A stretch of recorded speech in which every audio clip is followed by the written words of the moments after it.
This time it was just weed and alcohol. I didn't, there was like some meth that popped in here and there. And I didn't know this, but you have to be like high or drunk to go to detox. I gotta get drunk right now. They shackle me up and they're like, look, don't run. We'll shoot you. I got 14 mugshots.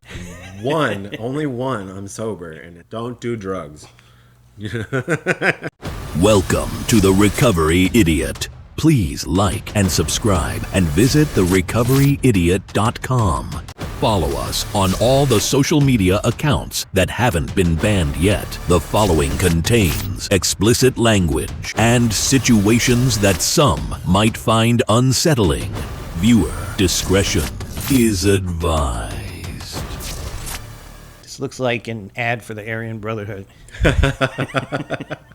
Good evening. How you do? Welcome back. Tonight at the Section 9 studios, I wouldn't call him a friend because I don't know him that well, but this guy has been in my orbit for a long time. He lived at a halfway house I lived at. He was very good friends with somebody who ended up being my roommate. He's always kind of around.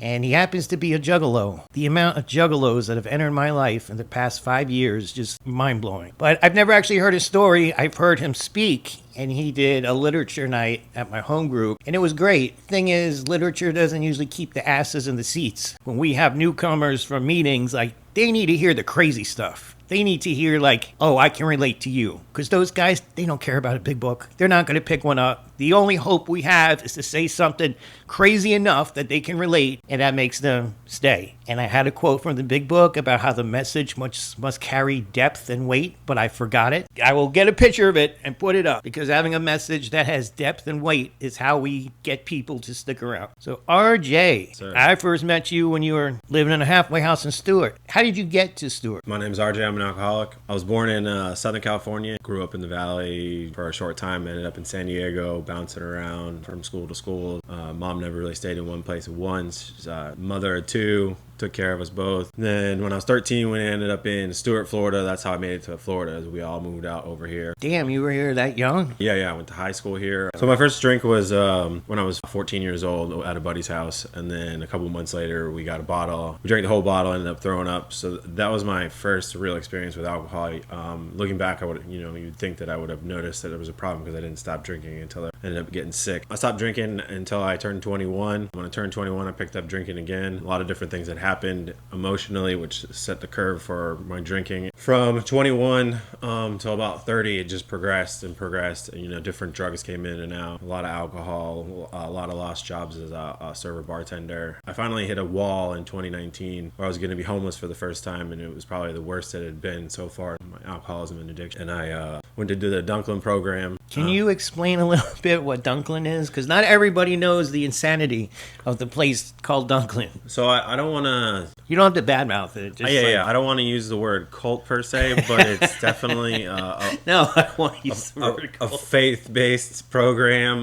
No TV, no phones, no outside contact. Depending on what time you get there through the year, you can end up doing 9 months to 11 months. You're regimented through the day. You wake up, you journal to God, and you pray, and then you wait for his answer back, and you write his answer, and then you go breakfast. You go to your morning classes, which are faith-based around the 12 steps of AA. Then you go work in their warehouse, and where you make pallets for 5 to 6 hours a day. And then after that, you have more classes and more Bible studies. Stuff based around AA, but definitely informed. You go to church on Sundays, Bible study, men's study on Sundays. You can have visitors after a certain amount of time. You level up by, showing progress and doing all the things that they're asking you to do, and step work and showing up and being on time and writing in your journal every day. It's a very strenuous, strict, high mentality, high performance. I forget what they're called, but every 4 weeks you have to sit down with everybody where you 3 people that have been doing bad stuff, 3 people that have been doing good stuff, and if you keep doing bad stuff, you can eventually get kicked out. I ended up being there for about 7 weeks. I had a charge still open in Martin County for marijuana, a felony charge. They gave me the choice to either stay and get a warrant out for my arrest and then fix that after I graduated their program, or I could leave the program and handle my court case. So I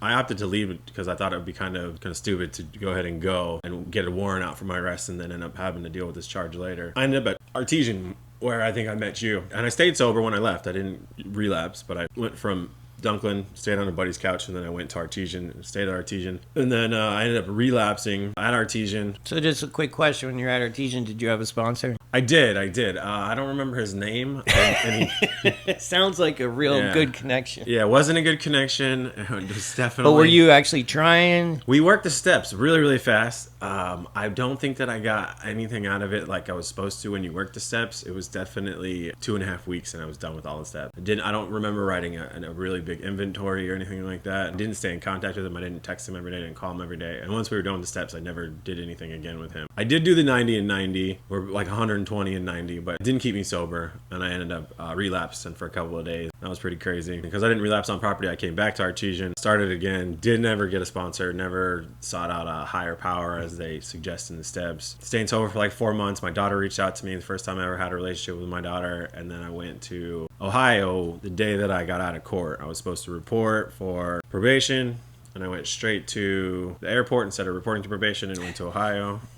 This is probably not something I would recommend ever in your life, is to make a choice like that. I thought I was making a good call. I was going to get residency, and then I would show up in Florida for my warrant, and then, I'd get residency, and then I'd transfer the probation up, which it did eventually happen exactly how I said, but there was a whole lot of extra stuff that went on, and I missed my daughter's birthday, and it was just all bad. I ended up relapsing the day before my daughter's birthday while I was up there, went back up, relapsed a month later, went on a 7-month run. It was probably the worst run I've ever been on in my life. Was it just alcohol? Yeah, this time it was just weed and alcohol. I didn't, there was like some meth that popped in here and there, some cocaine that popped in here and there, but like the main catalyst of it was just, drinking every day, all day. It just depends on who I was hanging out with what may have been extra that came into it. At the end of the 7 months, I was really in a low depression of drinking, and I kind of longed for death, which death would just come take me. And so I started calling this IOP program that I was supposed to be in while I was on probation, because I was still on probation. Are you on Florida probation in Ohio? I was on Florida probation, being supervised by Ohio, doing everything that you could think of wrong. I had an ankle monitor on. I was drinking. I was smoking weed,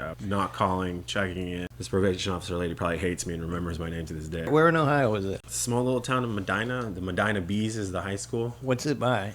Like Columbus, Cincinnati, Cleveland? No, it's not by any of that. Xenia? No. Where's the AA founders? Oh, Akron. No, yeah, Akron. Hold on. It's not far from, I don't think too far from. Did you ever live in Ohio? No, I've never lived in Ohio before, so. What made you go to Ohio? My daughter and my ex-wife lived in Ohio. Oh, okay. And so when I was at Artesian, my daughter reached out and wanted to be friends for the first time ever in our relationship. While we started to be friends, talking on the phone and texting, she asked me if I'd move up. And I told her I had a lot of stuff that I needed to take care of. I'd probably be anywhere from 6 months to a year, and she didn't like that answer. So she got her mother to call me on the phone, my ex-wife, and say that I could come live with them. She'd pay for my plane ticket, and then I just needed to get a job and pay her back for whatever reason. I would live with them and pay half the bills. And for whatever reason, that sounded really amazing. So I made that choice.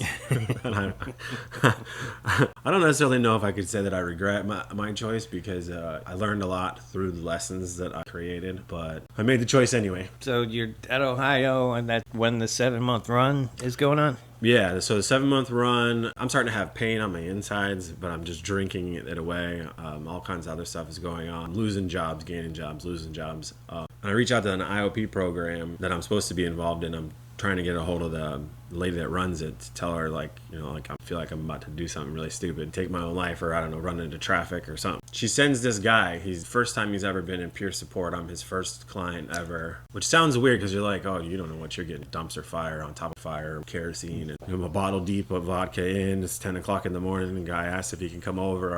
I tell him no. He calls me right back after I hang up on him. He asks me again like 10 minutes later in the phone call. I tell him yes. He rolls up. I'm sitting in the driveway.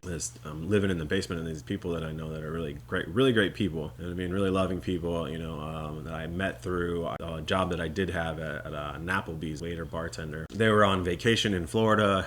Everything leads back to Florida. Yeah, and I was there alone watching their mom. And obviously I'm not doing a very good job watching their mom because I'm out front drunk at 10 in the morning. He pulls up. He asks me if I want to go to detox. I'm like, nah, you should probably just go. This isn't a good idea. I don't know why I told you to come. Detox, like, this is stupid. And then he changed the subject, keeps talking to me. About 15 minutes later, he asked me again, you sure you don't want to just go to detox? And I don't know if the seed planted and watered and grew in 15 minutes or whatever, but I was like, yeah, all right, man, let's go to detox. He dumped my bottle out because I told him, you better dump this out, because if I come back to this bottle hiding it, I'm going to change my mind. Yeah, I'm just going to drink it again. That's not a good idea. He dumped it out. He drove me 4 hours out of his way to drop me off at a detox called New Day Recovery in a podunk little town in the middle of the bottom of Ohio somewhere. And they're one of them places that has like the umbrella company. They're like the detox rehabs, sober houses, 3-quarter houses, therapists and psychiatrists, company that they get all the drugs that you need for your psychiatry, like a one-stop shop.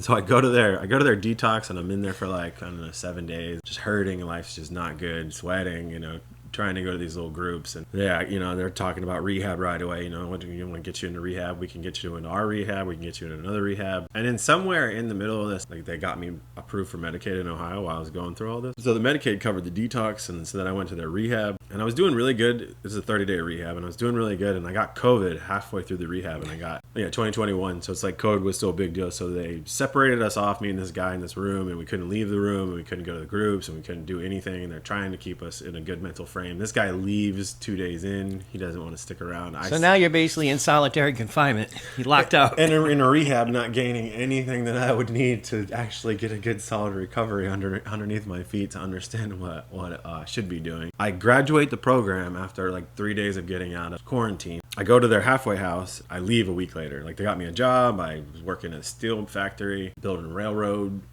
stuff. And, so it's a good job, good paying job, hard work. I didn't have the right mental mind frame to stick. I was uncomfortable with my skin. So I dipped out back to the house that I lived at, and I ended up drinking and falling right back into it. About a month later, I realized I was screwing up. It's not where it needs to go. So I went back to the rehab and detox. And I didn't know this, but you have to be like high or drunk to go to detox. You can't go sober. I called the detox, and I was like, oh, okay, yeah. So I'm like, yeah, I'm drunk.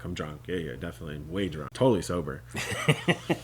And they're like, oh, so I was like, how am I going to get there? They're like, oh, you still have the Medicaid, so we can order you a lift, and then the lift will bring you straight here, and it'll be covered. And I was like, oh, okay, cool. Well, how long is the lift going to take? They're like 10 minutes. And I had like 10 little shooter liquor bottle. And I was like, oh shit, I got to drink. I got to get drunk. I got to get drunk right now. So I smashed all 10 of those in like 5 minutes, a couple of Red Bulls, and my head was spinning. Hop in this car. I pass out in this car. They drop me off. I don't even remember the intake. I don't remember getting in the building. I remember waking up on the couch for dinner. And I mean, I reeked of alcohol. I was still drunk when I woke up. And something changed this time when I got to the rehabilitation part of it, because I was at the detox for almost 14 days because they didn't have a bed open. So I was just kind of sitting there smoking cigarettes, just waiting, killing time. I went to the rehab, and something clicked this time. We did a mock-up 4-step where they told us to choose somebody that would be on your 4-step, mock-up 4-step, and I did it with my dad. And so I wrote it all hard, like, like, oh, my dad did this and this and this. And then when they're like, okay, now what's your part? And I was like, wait, what?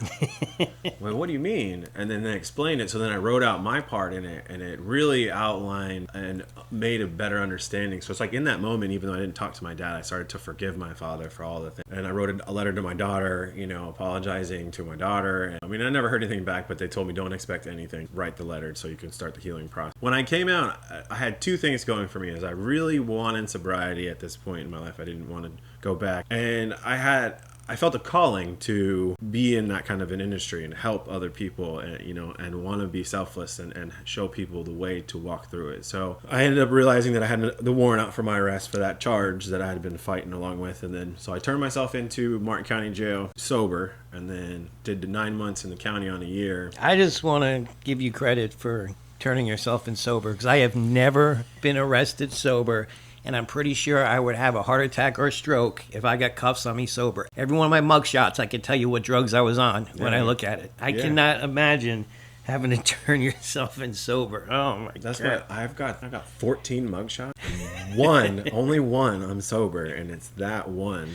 We're going to have to go through those mugshots. I wish I knew that ahead of time. When you're in Martin County for those 9 months, was there drugs or alcohol in there? Yeah, actually, surprisingly enough, there was. One of my roommates offered me heroin one day, about a month in. Somebody smuggled in. I was in the felony dorm, and a couple of guys were making what I believe is called butt, like where you take... Like hooch? Yeah, where you take, the yeast or something from the kitchen. Pruno, hooch, buck. Yeah, you're taking bread and this and some that. Sugar, some fruit. Throw it all in there, and you burp in the bag, and it stinks, and I'm like, what? And I'm like, no, I'm good. I'll come to jail to get drunk and high. One of the things that saved me the last time I was locked up, it was a very strict dorm. First time I've ever been behind bars and not smoked. It's the first time I've ever been locked up somewhere and didn't see actual street drugs. Like, it was very locked down, and there was psych meds, people were snorting, we may have stolen some hand sanitizer and drank it one night, we may have. But it was because I was isolated and locked up because I couldn't trust myself if I was around drugs. If I was in that jail during that same period, I'm broken. I'm homeless. I have nothing. I just lost absolutely everything. I know drugs are making my world awful, but if I do some, I'm not going to care.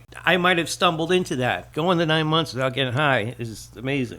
What you're saying, I walked in with the clothes I had on my back. I had nothing. No home, no car, no money, no nothing. Looking back, though, being in jail for the 9 months, because I ended up working as a trustee in the kitchen, so they finally moved us all to the trustee dorm. It got a little stricter when we went to the kitchen dorm, but also got a little looser in certain aspects of it. But when I look back on it, like, sitting in jail for that long, it gave me the opportunity to, like, sit my own skin. You get that, your skin's crawling feeling. You just want to get away from yourself and numb out. So when I got out, I went up to Jacksonville, where my family lives nowadays, and there was this place called Foundations of Freedom. It's a faith-based program, and I got in there.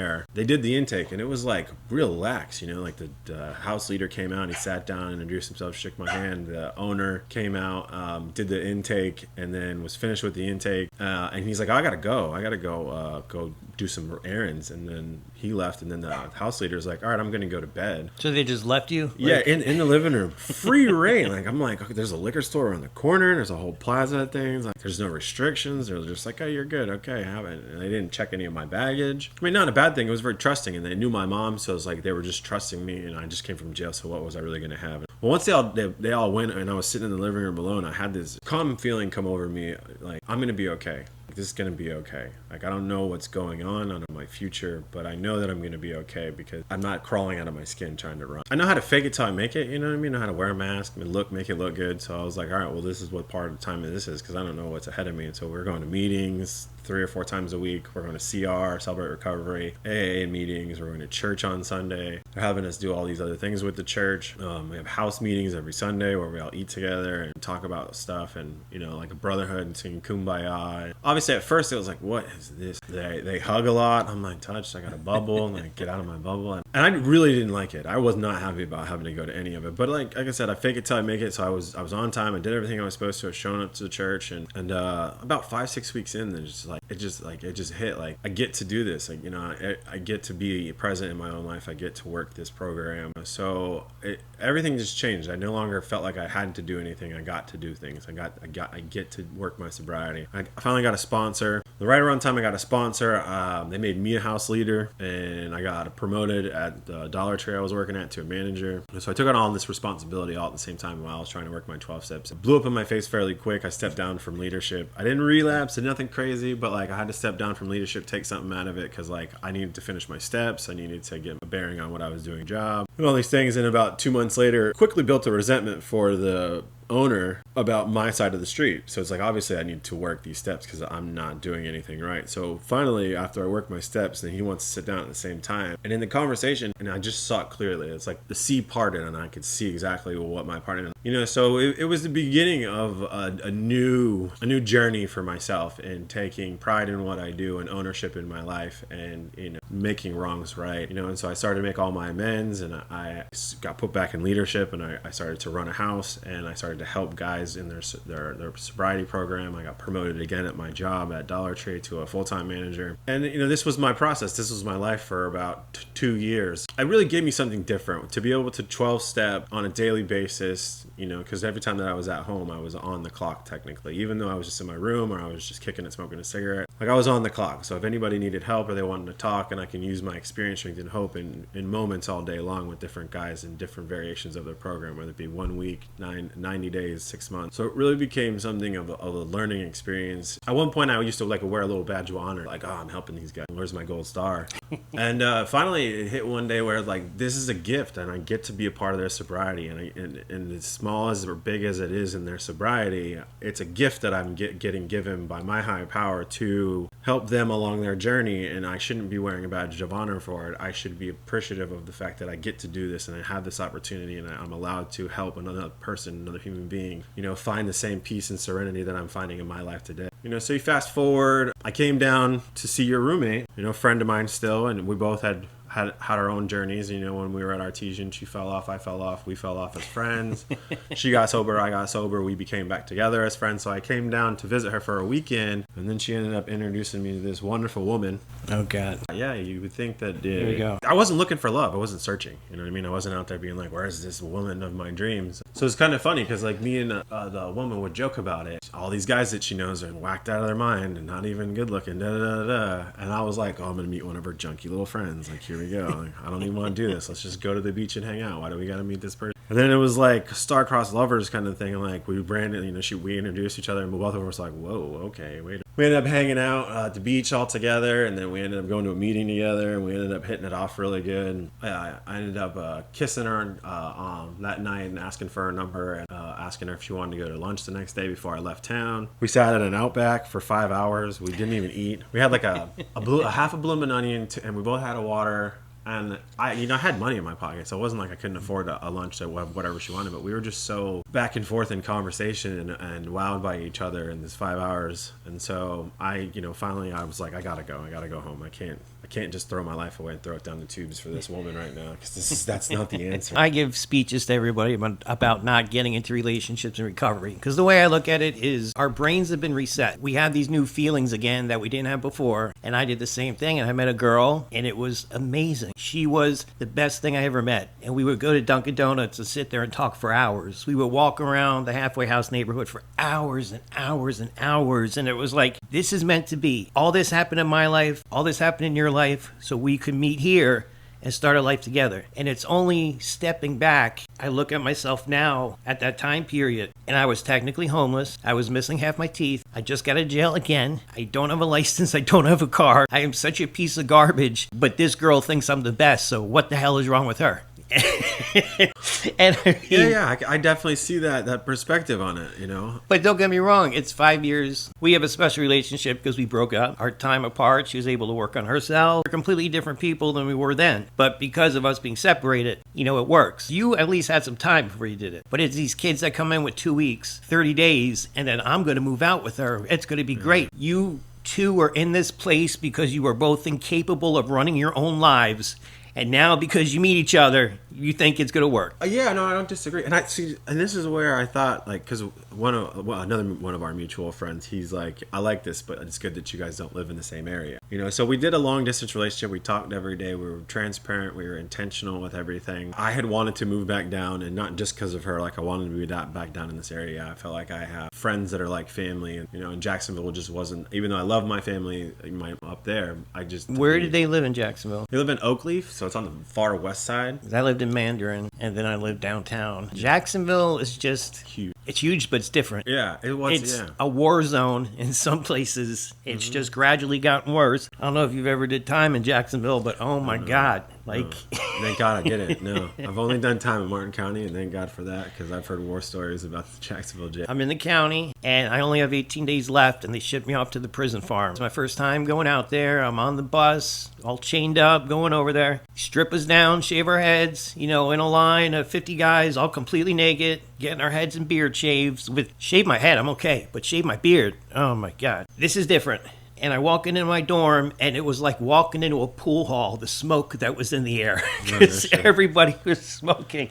And later that day, I seen a guy smoke crack out of a master lock. Oh, shit. He had his mouth over the one part, put the rock in the hole, It was smoking crack in a master lock. That sums up Jacksonville. Yeah. I mean, that pretty much sums it up. You know, it's got some nice parts, but Jacksonville's pretty raw and indifferent. Yeah, so I wanted to come back to Martin County. Me and her are talking back and forth, and then, you know, not too long, probably like 4 weeks-ish, maybe 5 weeks, we started, you know, we became boyfriend and girlfriend, started in the dating situation. And I had come to realize that all I did was live in halfway. I've never lived outside of halfway. Moving down here, you know, and changing my whole regiment, my whole foundation of my program would be very different. I didn't want to like stun myself by doing that right from the halfway house. So I moved in with my family. I started understanding paying bills and living in the space with other people. And I got a second job to afford it all, to save money. And what I didn't do, and which I preached about to people, is I kind of pushed my relationship in front of my recovery. I started to slack on my meetings and slack on calling my sponsor. So I was resting on my laurels, and I was resting on, you know, situations. And the only reason I don't think I fell down the ladder as fast as I should have is because of the strong foundation I built for myself before I moved out. For almost 9 months, I didn't go to a meeting. I went to like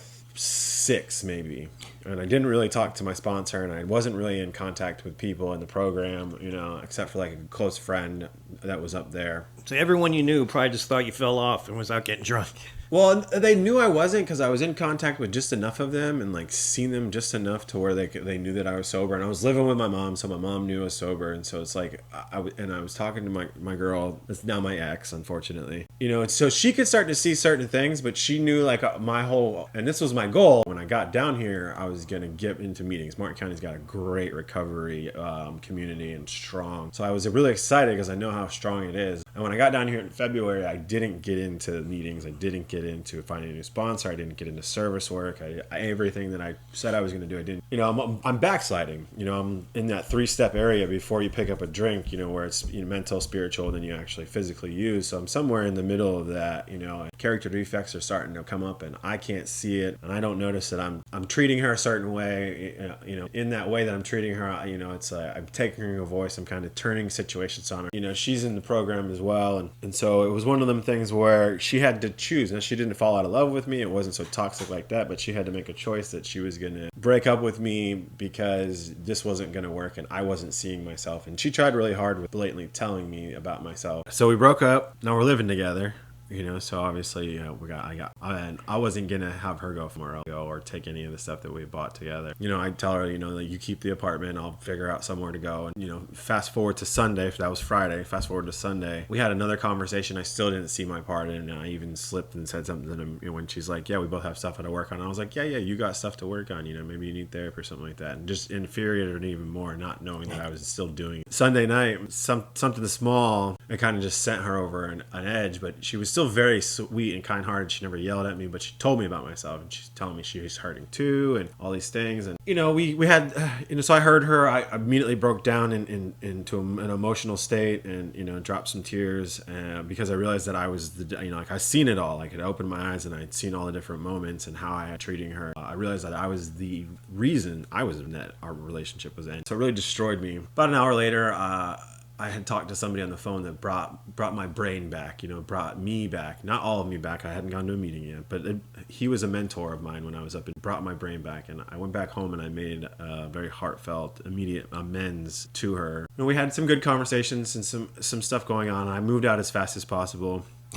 Out of respect for the boundaries for her. No, I'm just laughing because of where you ended up. Like, yeah. You know, this, me and my friend call it the Matrix. Other people call it the coincidence thing, God being connected to everything. And, you know, how she got that place is amazing. And now you're at that place. When I describe miracles to people, this is actual proof, because no human power could make this happen. God made this happen. Her in that place is one of the biggest miracles I've ever seen, because she was living 30 minutes away, happened to be going to meetings a block away, and we both started praying together that she could find a new place. And she ended up getting offered that place, which is in walking distance from the meeting. Yeah. And they just happened to need a roommate. Well, yeah, because it's crazy because I had already looked online. I had already talked to a couple of people. I was trying to find some things, you know what I mean? And when I talked to my friend that's friends with all of us, friends with her, her too, she's like, oh, well, maybe she has a roommate. I heard she needed a roommate. She hit her up. She hit me up. And then I went that day on Sunday to go look at the room and talk to the landlord. Gave him my deposit, moved in, 7 days later. So, I mean, when you say, miracles and God, I always believe that if you're doing something and it's what God really wants for this time of your life, it's easy. He's going to put it in a path where it's very simple. It was a very smooth transition. We were very cordial. I was immediately respectful of her space and her boundaries and trying to give her what she deserved. It sucks. I really think that we, kind of like you said with your relationship, you met and it was great and it was this, but then stuff happened and you had to separate. So, I mean, I can only leave it up to my higher power and just trust and faith. I believe that we are meant to be together, but I control the future and I don't control fate. And all I can keep doing is striving to get better. I mean, and the lessons that I learned in it, that I can't fall back on my laurels and not go to meetings. I've gotten a sponsor. I've already gotten into to service work, take the trash out on my home group meeting. I've shared my story a couple of times already because I just want to get all the way back into what made me the best version of myself, and I lost that, and it's tough, you know what I mean? But learning lessons come, and another close friend of ours said, like you don't regret it because then you'll resent it, but you see the lessons in it and you want to learn, and that's very true. I'm doing good. I'm tough days are tough days, but ultimately life is great, and I get to be grateful for everything that is going on in my life. I have 2 good jobs. Hopefully I'll get into the line of work that I want to get into with helping other people on a daily basis, with alcohol addiction issues, and keep moving forward, man. And she's doing really good, and we've had a couple of talks, and we've been friendly with each other, which is the healthiest breakup I've ever had in my life. It didn't blow up or like a volcano or train wreck. The weirdest thing ever is like, say someone says, oh, you had a healthy breakup, and I'm like, yeah, it's so weird. It's like the healthiest breakup, and communicating and having conversations about what happened, and being accountable for your own actions. So it's eye-opening, and it's a lot of learning lessons in there. Every one of my breakups has been horrible. Cops called or threatened to never speak again. When me and this one ended, it was the same thing. Like, I had totally made her my higher power, 100%. Everything in my life revolved around here. I still, working my steps, had my commitments, all this stuff, had a good job, but she still came first. And when she relapsed, it destroyed me. And like a normal person, I'm like, if you loved me, you wouldn't do this. How could you? Why can't you stop? But it was the first time the alcoholic in me came out and realized, can't stop. There's no human power that will ever stop it. And to feel betrayed, it made me realize what my mom felt like and what my sister felt like. And I had never been in that position before. I got her at a hotel, blacked out, trying to get her to detox in a couple days. Also texting my mom and my sister and everyone and say, now I get it, I'm sorry. That was one of the biggest lessons I learned. When someone close to you does it, my whole life was played out. And it's one of the biggest reasons to never drink or do drugs again, to make anybody feel like that again, because it is horrible. I didn't drink, but I was already character defecting on the way to the drink. How long it would have taken, to get back to the drink. So, but I was stealing, her emotional and spiritual sobriety. She did the right thing for herself and stayed in her recovery, and stayed strong through it all, and then finally made the right choice for herself. And then I got to respect that at any time. Because that, when I thought about it and I look back on it, I stole time and spiritualness from her. I stole emotions from her. I stole, many sleepless nights where she's wondering if she's going to get that phone call or if I'm going to make it home to my bed, and then she can come check to see if I'm breathing, which we've had conversations about that. So, I mean, my sister, she works for the sheriff's department. I think she's a parole officer. She went to college, successful, never got in trouble, absolutely perfect. Then there's me. And every time I've been locked up, my sister has sent me money and been there for me. And after this thing happened and I seen things in a different way, it made me realize, like you said, stealing the spiritual, I don't know what you call it, taking it from people, stealing their time, stealing their feelings, basically. It made me realize, my sister is the exact opposite of me. What does she feel like when she goes to work and she's locking people up and writing probation reports, and I'm out on the streets doing the same thing, if not worse? The lessons I learned through that relationship. And of course, simple lesson. If it's meant to be, it'll happen. If it's what's in God's plan, it'll happen. And if not,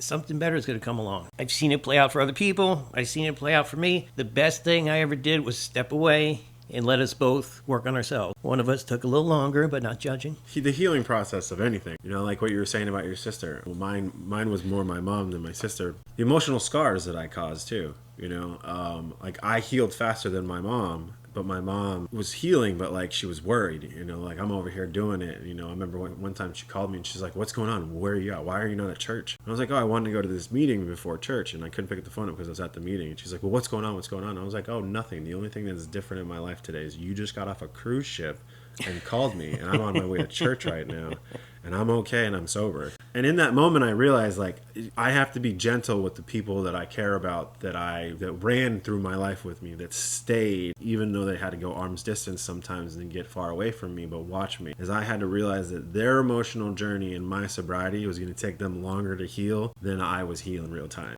So I mean it's eye-opening when you choose to see other people and really value the people that are most important to you in your life. We hurt people and we don't realize how bad we do it. Every relapse starts with, I met a girl. It happens with women too. I hear that a lot. But out of my crew, the people with 5 years, 7 years that went and relapsed, the people that were pillars of the recovery community, worked in treatment, it all started with a girl. And what I think is that if you can survive that, which we both have, we are untouchable. Like we can take anything that life comes at us because we survived what takes so many other people out. Normal people break up and things blow up and there's fights and the cops are called. For alcoholics who have been through the program, you have an issue with somebody, you sit down and you talk about it. Or you explain your part in it. You have this 4-step process that goes in with every conversation we have with people.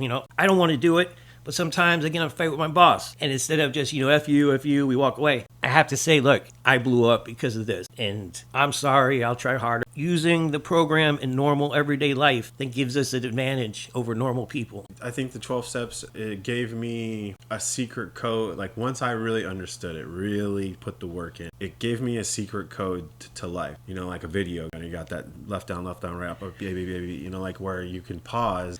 Sometimes we slip and we say a couple of words we don't mean, we're human. I can process it, go through it, and then come back and actually say what I mean and have a heartfelt apology from the heart and real words and in real time. And I don't yell anymore. Like I don't get angry. Even when I had to hear about myself, I never got angry. I never wanted to fight about it. I didn't even want to defend myself because I was like, I saw it. I felt so low that I allowed myself to not see what I was doing. But like, it's in the book and I've heard it in the rooms, is when you're in your shit, you're going through it, you're not paying attention and you're not working your program and doing what you works for you, you can't see what you're doing. It's like you got these blinders on, and it's no excuse. I'm not making excuses for any of it. It's not okay, but it is what it is, and it's the truth of it, And so weirdest part about it is when she went to break up with me, she was angry and she thought I was treating her maliciously, treating her like that on purpose, like I was just trying to be an asshole and a douchebag. When she told me about myself and she saw me and the way I reacted, part of her brain was waiting for me to get up and yell and fight and scream, and because she has her own stuff, and the other part of her brain was confused because she's like, oh my god, he had no idea he was acting.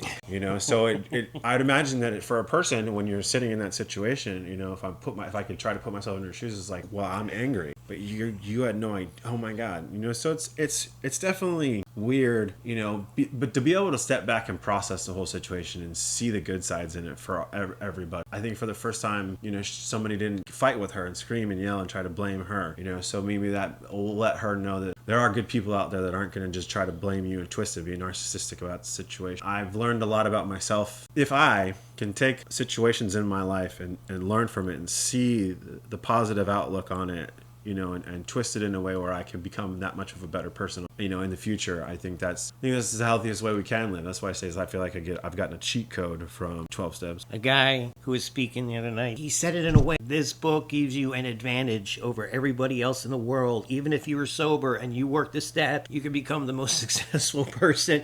He's like, fuck drugs and alcohol. Do you just want to have an advantage over human beings in life? And everyone raised their hand. It's fucking great. Yeah, I've said that before, where as we call them normies, people that don't drink or drug. Like, they could take a learning lesson from these steps. If you just take out drugs and alcohol and say problems or isms, whatever they're going through, the 12 steps is definitely a way to live life in the healthiest way that I've ever. I did try to get my mom to read the big book, but it's been brought up several times, and she thinks it's ridiculous because she's a normie. But I learned this from watching you.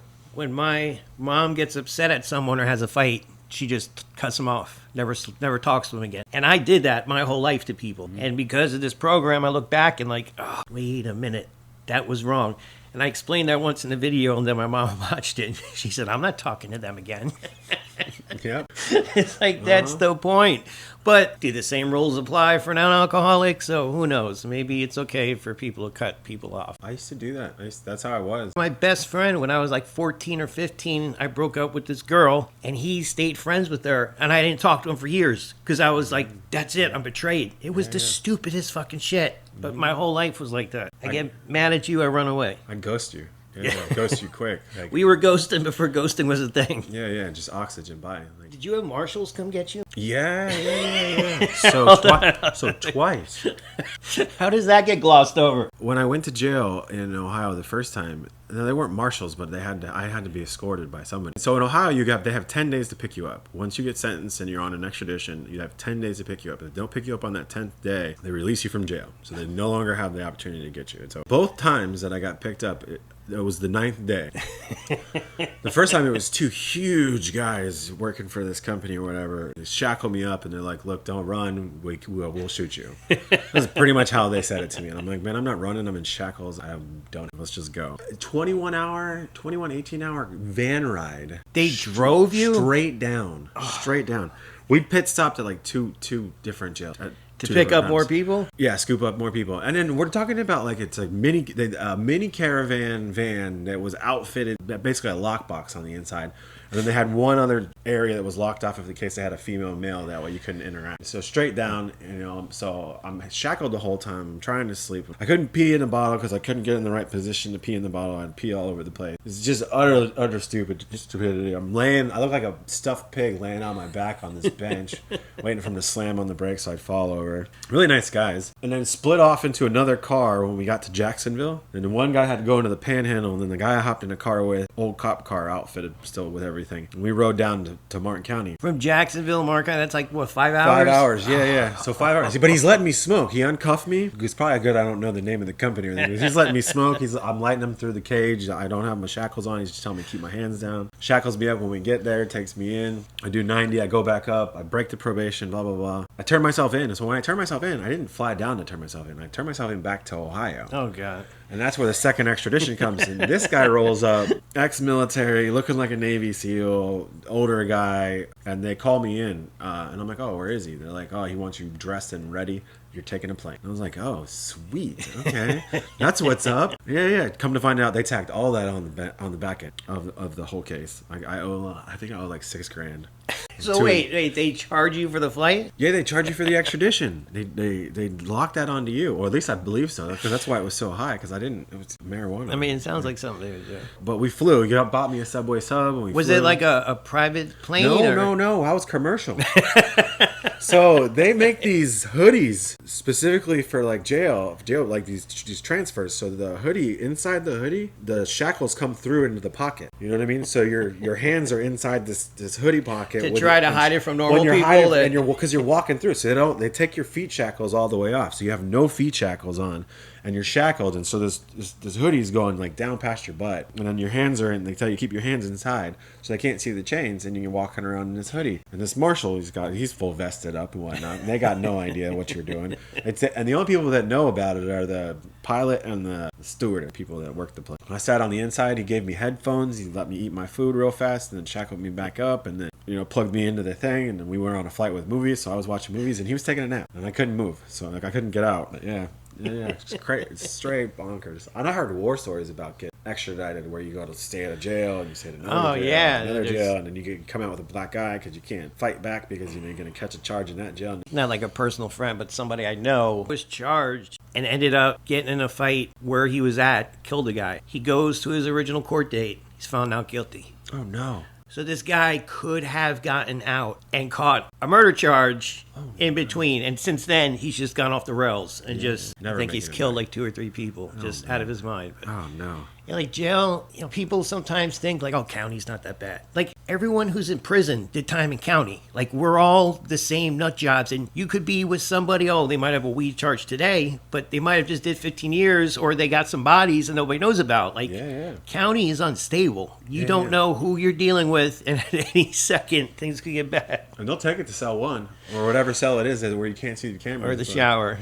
Well, no, in county the showers are right dead center from. So they usually take it to cell 1 where they can't see. I've luckily never been to Mark County Jail. Oh yeah, no. All the bathroom showers are like, so if, like, here's your bubble, and then it's right off. The showers are always right off, so they can see right into the shower. So no funky business, no booty business between the boys. I have this policy that once I get arrested in the county, I leave. So like I bounced around New Jersey, Philadelphia, Kansas City. Caught a charge in Lenexa, Kansas. Then I moved to Florida. Jacksonville took me a while. I was locked up like 12 times there over and over again. So I finally leave Bradford County. Moved down here. Got a day in Broward County. And then my last time was St. Lucie. And when I found out about halfway houses, I was like, I'm going to Martin County because I've not been in jail there. We are very different.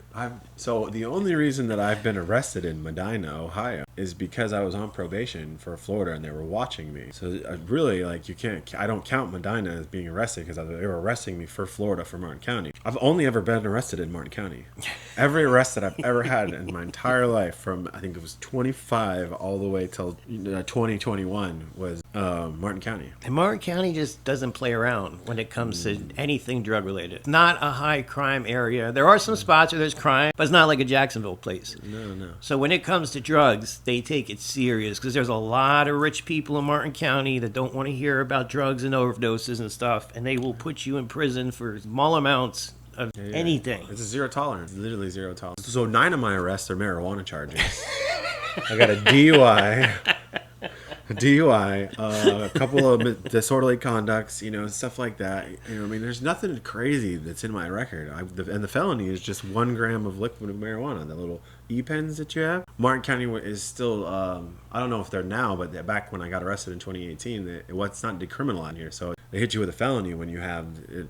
If you don't have a prescription for it. Yeah. Mm-hmm. And that charge holds anywhere from 1 to 5 years in prison. It's unbelievable. Yeah. So I got lucky for doing one in the they county. They take like the little cartridge that goes in the vape as serious as if you had cocaine or fentanyl, which is just... I got charged with a controlled substance without a prescription. Yeah, and so it says cannabinoid. Doesn't even say marijuana. It says possession of cannabinoid controlled substance. And so this charge has actually kept me from getting jobs already. Everything was looking good. When I was in Jacksonville, I was about to work for a rehab, a really big rehab down, where I'd be inside the hospitals on the front line, going in and talking to people about wanting to go to rehab or detox and that kind of stuff. And I was really looking forward to it. And then my background came back, and that's why I couldn't get the job. This marijuana felony. It should be required that you've been arrested for drugs to go and work in rehab. That's the problem. They have people that have no experience with real drugs. I really thought that I'm like, no, I'm good. It's a marijuana. Why wouldn't that? So I got to get it expunged to move forward in my life on that aspect. So don't do drugs.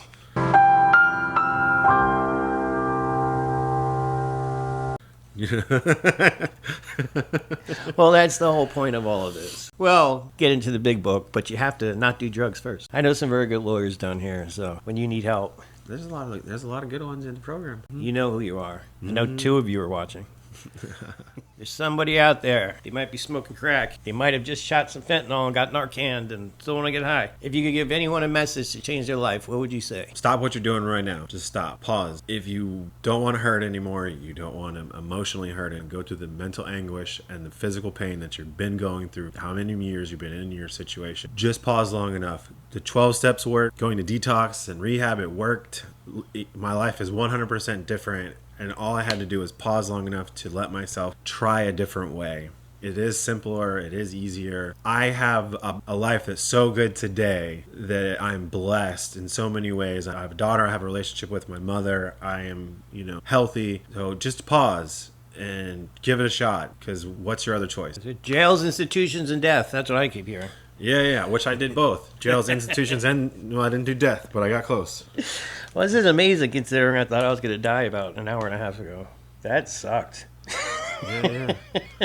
I know we're still recording, so I'm going to jump on here, whether you use it or not. Like, I developed pancreatitis. I have What's that? Pancreatitis. It's caused because of so much drinking for me that where my pancreas starts to eat itself. Ooh. Because of what it secretes to digest your food, and I wasn't eating and I was only drinking, so it causes red inflammation, all kinds of stuff. I had to go on a year diet of fatty meats, no caffeine, no certain things, and then liver problems, all this stuff. So year and a half after I got sober, I ended up in the hospital, and the doctor looked at me and he goes, "You need to stop drinking, you're gonna die." And I had already stopped drinking for a year and a half, and that's how bad my body still was. Everything is starting to heal itself. It gets better, life gets better. So I use this as an example after I get out of the hospital. When I was in Jacksonville, met this guy. He knew how to make meth. Just little amounts, a couple Sudafed boxes worth, which would give you a couple grams, for free, so why not? The way we used to test the meth after we make it was we would shoot it up. So if it's bad, you might die. It might burn a hole through your veins and your skin, and your arm might start rotting off. But I used to do that. I never went to the hospital. I never got sick. Then here comes recovery. I have had seizures. I broke my back 2 years ago, fell off a 10-foot ladder, fractured 2 vertebrae,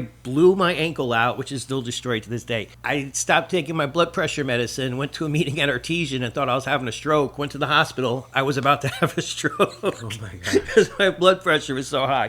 So now I take seizure medicine, blood pressure medicine, my thyroid, something's wrong with that. I take that. I can't say it has anything to do with genetics. I'm pretty sure it's from 20 years of dissolving Xanax and Adderall under my tongue, shooting up anything I could get in a needle, and snorting anything possible. I have been in the hospital in more pain than I've ever been in my entire life. And it was still better than what I felt my last years using, because I would wake up so disgusted that I didn't die in my sleep because I just didn't want to live. I was so miserable. And I get in these situations where I'm in pain and I'm complaining and I hate my job and I hate everybody. And then I think this is still better than where you were. And it puts things in perspective. But yes, our bodies are fucked. I might need a new liver one day. Oh, God. I think that's one of the things I always try to tell myself is it could always be worse. Thank you for watching The Recovery Idiot. Don't forget to like and subscribe, and please visit therecoveryidiot.com. Don't forget to follow us on social media. Free shirts for boob pics. If you have not smoked crack from a master lock in prison, are you really even an addict?